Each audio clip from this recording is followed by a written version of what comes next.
किशोर कुमार। दोस्तों, ये नाम किसी परिचय का मोहताज नहीं है। बॉलीवुड की सबसे लोकप्रिय हस्तियों में शामिल किशोर दा के देश विदेश में लाखों फैंस हैं। उनके गाए गीत और उनकी लाजवाब फिल्में आज भी उतने ही मशहूर और हर दिल अजीज हैं जितने कि उनके समय में थे। इसलिए शायद कहा जाता है कि किशोर कुमार हर दौर के कलाकार हैं। दोस्तों, आज यानी 4 अगस्त को किशोर दा का जन्मदिन होता है और ये वीडियो इस अवसर पर उन्हीं को समर्पित है।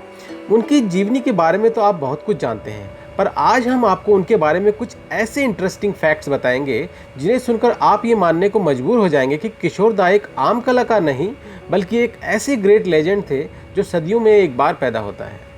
वीडियो शुरू करने से पहले अगर आपने हमारे चैनल सिंगिंग इमोशन को सब्सक्राइब नहीं किया है तो प्लीज़ कीजिएगा और बेल आइकन ज़रूर दबाइएगा ताकि आपको हमारे नए वीडियोज़ का नोटिफिकेशन आ जाए। तो चलिए शुरू करते हैं आज का वीडियो। दोस्तों, मल्टी टैलेंटेड या ऑलराउंडर वर्ड शायद किशोर दा के लिए ही बना था। किशोर दा ना सिर्फ एक बेहतरीन प्लेबैक सिंगर थे बल्कि एक बहुत अच्छे actor, lyricist, composer, director, producer और स्क्रीन राइटर भी थे। और ये सारे स्किल्स उन्होंने अपनी कई मूवीज़ में यूज़ भी किए हैं। यकीन नहीं होता तो नज़र डालिए इस मूवी के ऊपर, दूर गगन की छाँव में। इस मूवी में किशोर दा ने प्लेबैक सिंगिंग और एक्टिंग से लेकर तकरीबन हर काम किया है। दोस्तों, किशोर दा सही मायने में एक एक्स्ट्रा ऑर्डिनरी आर्टिस्ट, यूँ कहें कि एक सुपर ह्यूमन थे।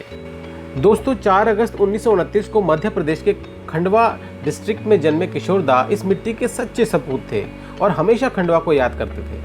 फक्कड़पन और मस्ती मजाक किशोर दा के स्वभाव में कूट कूट कर भरा हुआ था। लोग क्या कहते हैं, इस बात से वो बिल्कुल बेपरवाह थे। जिसने भी उनके साथ समय बिताया वो यही कहता है कि वो कब किस पल क्या करेंगे कुछ पता नहीं होता था। जाने माने म्यूजिक डायरेक्टर उत्तम सिंह किशोर दा के साथ अपना एक किस्सा सुनाते हुए कहते हैं, मैं वारिस फिल्म के गाने की रिकॉर्डिंग कर रहा था। ऑर्केस्ट्रा रेडी था जिसमें 110 म्यूजिशियंस और 40 से 50 कोरस सिंगर थे और किशोर दा ने जैसे ही गाने का पहला मुखड़ा गाया उनकी आवाज़ इतनी पावरफुल थी कि ऑर्केस्ट्रा की आवाज़ दब गई। वो कहते हैं, मैंने बाहर आकर चेक किया और बोला कि ऑर्केस्ट्रा का वॉल्यूम फुल कर दो, पर मुझे जवाब मिला, साहब ऑर्केस्ट्रा तो पहले से ही फुल है। तो फिर हमें किशोर दा की आवाज़ का वॉल्यूम कम करना पड़ा और ऑर्केस्ट्रा का वॉल्यूम फुल रखना पड़ा, तब जाके ये गाना रिकॉर्ड हुआ। दोस्तों, ये गाना था वारिस फिल्म का गीत, हुस्न की वादियों में इश्क पलता रहेगा। दोस्तों, आशा भोसले जी जो कि अपने आप में एक महान सिंगर हैं, उन्होंने अपने एक इंटरव्यू में ये एक्सेप्ट किया है कि किशोर दा उनके आइडल थे और उन्हीं के गाने सुन सुनकर वो सीखती थीं। दोस्तों, आशा जी जो कि खुद एक लेजेंड हैं, उनका ये स्टेटमेंट बहुत मायने रखता है। गायकों में आशा जी किशोर दा और लता जी को भगवान का दर्जा देती हैं और कहती हैं जब भी वो फिल्मी गाने सुनती हैं तो सिर्फ किशोर दा और लता मंगेशकर के ही गाने सुनती हैं। लता जी कहती हैं जैसा किशोर दा गाते थे ऐसा सिंगर उन्होंने आज तक नहीं देखा।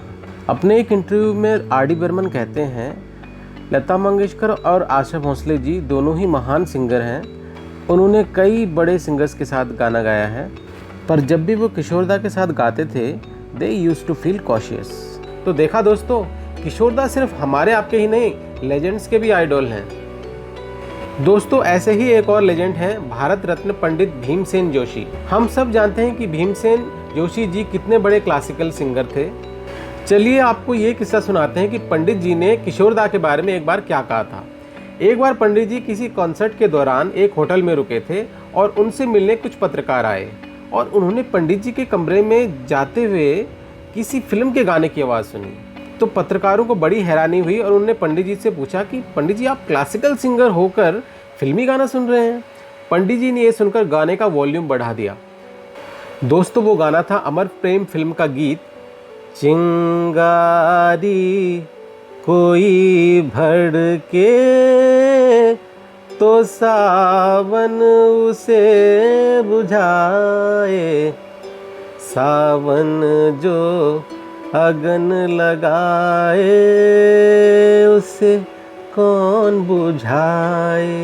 इसके बाद पंडित जी ने किशोर दा का ही एक और गाना बजाया जो था, कुछ तो लोग कहेंगे लोगों का काम है कहना, छोड़ो बेकार की बातों में कहीं बीत न जाए रहना, कुछ तो लोग कहेंगे। इसके बाद पंडित भीमसेन जोशी जी पत्रकारों से मुखातिब हुए और बोले, इन गीतों को किशोर कुमार ने बहुत ही खूबसूरती से गाया है। अच्छा हुआ उन्होंने क्लासिकल नहीं सीखा, वरना पता नहीं हम जैसे क्लासिकल सिंगर्स का क्या होता। दोस्तों, ये बहुत बड़ा कॉम्प्लीमेंट था किशोर दा के लिए, जिन्होंने कभी क्लासिकल म्यूजिक नहीं सीखा था।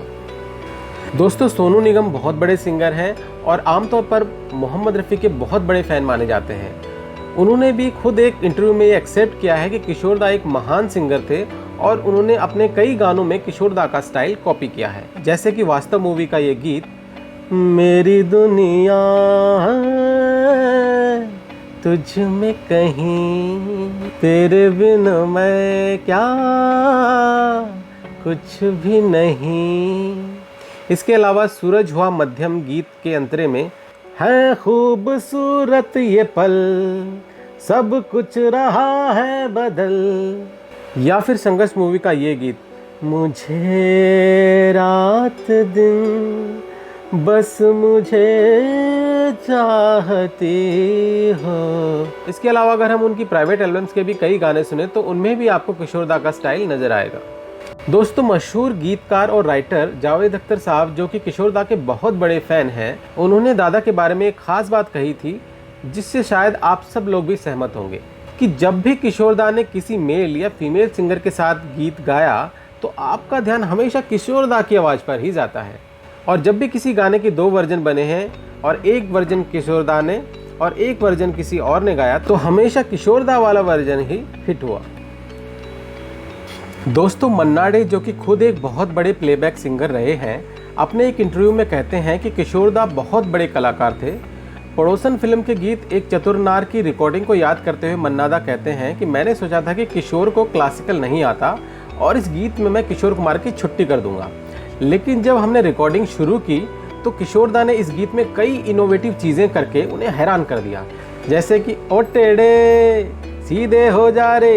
ये जुमला पहले से प्लान नहीं था, पर लाइव रिकॉर्डिंग के बीच में किशोर दा ने इसे इस तरह से डाला कि मन्ना दा हैरान रह गए।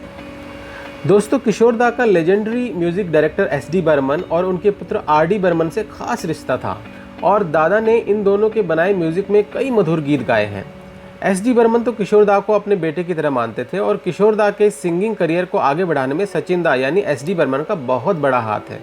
किशोर दा और SD बर्मन की जोड़ी ने कई फिल्मों में एक साथ मिलकर एक से एक अनमोल गीत हमें दिए हैं, जैसे कुछ फिल्में हैं आराधना, गाइड, अभिमान, प्रेम पुजारी, ज्वेल थीफ, शर्मीली, 3 देवियाँ, गैम्बलर और ऐसे ही कई और मेलोडियस सॉन्ग्स। दोस्तों, किशोर दा भारतीय सिनेमा के all time great playback singer हैं, जिन्होंने रिकॉर्ड 8 बार Filmfare best playback singer का अवार्ड जीता है और ये रिकॉर्ड आज तक भी कायम है। वे एक अच्छे अभिनेता के रूप में भी जाने जाते हैं और उन्होंने कई खूबसूरत फिल्मों में अभिनय किया है, जिनमें ज़्यादातर कॉमेडी फिल्में हैं।